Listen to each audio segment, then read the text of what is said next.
Hello and welcome to Sunday segment. I am sat here in my office. Oh, nearly just knocked that pile over. Because I'm just about to record a podcast, so put that down. And the experience that I had this morning, I think would be really helpful. So I thought I'd do a quick recording for our Sunday segment. And this is about scales. So it really depends on your relationship with the scales as to whether you use them or not. If getting on the scales can ruin your whole day, then I would highly recommend you not using them, because it is just a pinpoint of data that we need for as part of a bigger picture. So if you're not looking at the whole picture with all the different elements in, you're only looking at the scale, it's not helpful.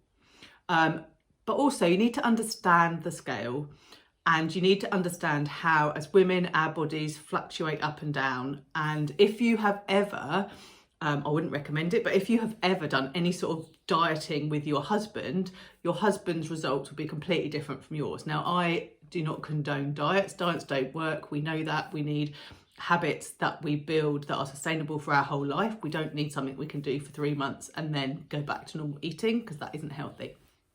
But that's another side thing. But I want to talk about scales, and I want to tell you what happened to me this morning so that you can get a glimpse into what is normal and how we can use it to help us. So I am at the moment someone that is using the scales as part of the big picture. So I'm collecting data from lots of different areas, and the scales are just one bit. So my standing on the scales is not going to ruin my day. My worth is not attached to that number. It's just part of the data that I'm collecting and that I'm using. And I do this every now and again for two reasons. One, because it's a good reminder for me of the things that my clients are experiencing. And also it's just really good for me to audit my own wellness sometimes. And so as part of doing that, I would use the scales as part of a bigger picture, never just scales on their own.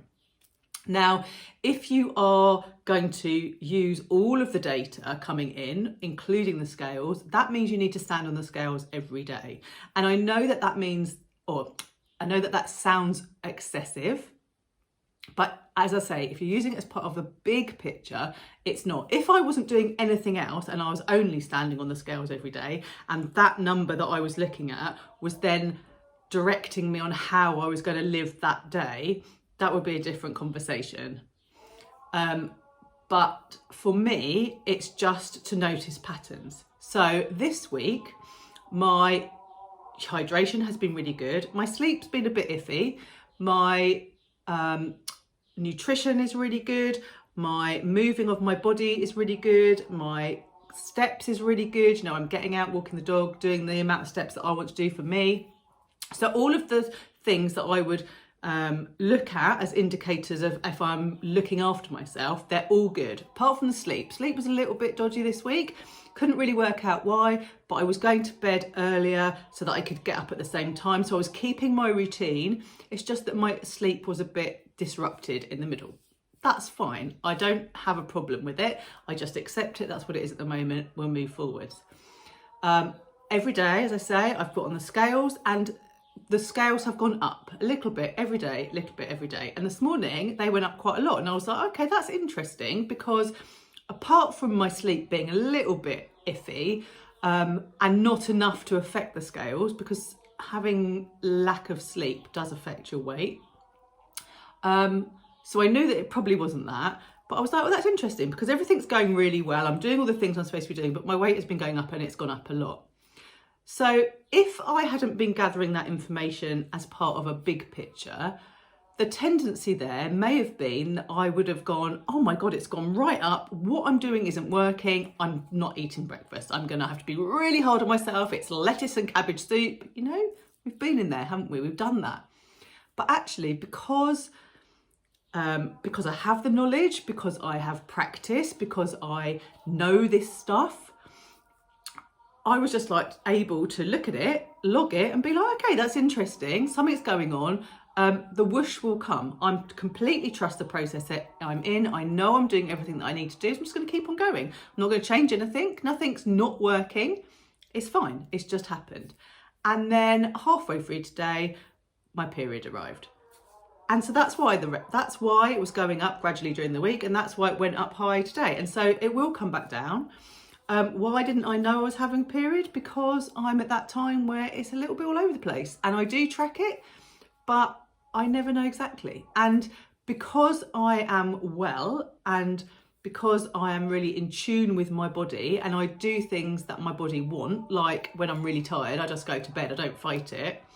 I don't really have any symptoms. It just arrives and I'm like, oh, that's nice.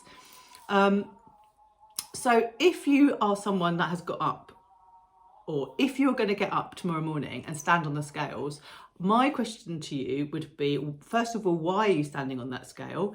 Is it just a random, haven't been on it for ages, going to stand on it and see where I am? That's not going to give you a real picture. Is it you're collecting data as part of a wider thing, so you're just noticing? Absolutely brilliant. And how does that number make you feel? And if it's making you feel that everything is awful and it's not working, then I would highly recommend putting the scales away and maybe not getting on them for a whole month, and just keep going on the things that you know work and trust that process. And then maybe, oh, got a fly, you could start getting back on again regularly so you can build a pattern. There's a very fine line, isn't there? I do appreciate that. And it takes practice. Believe me, it takes practice. So anyway, that's my thoughts for this Sunday. Have a wonderful week. If you want to reach out and talk to me, I'm over on Instagram. Come and find me. Like this, share it, subscribe, all the things, so that we can keep building this community and keep sharing all this good information. I will speak to you very soon.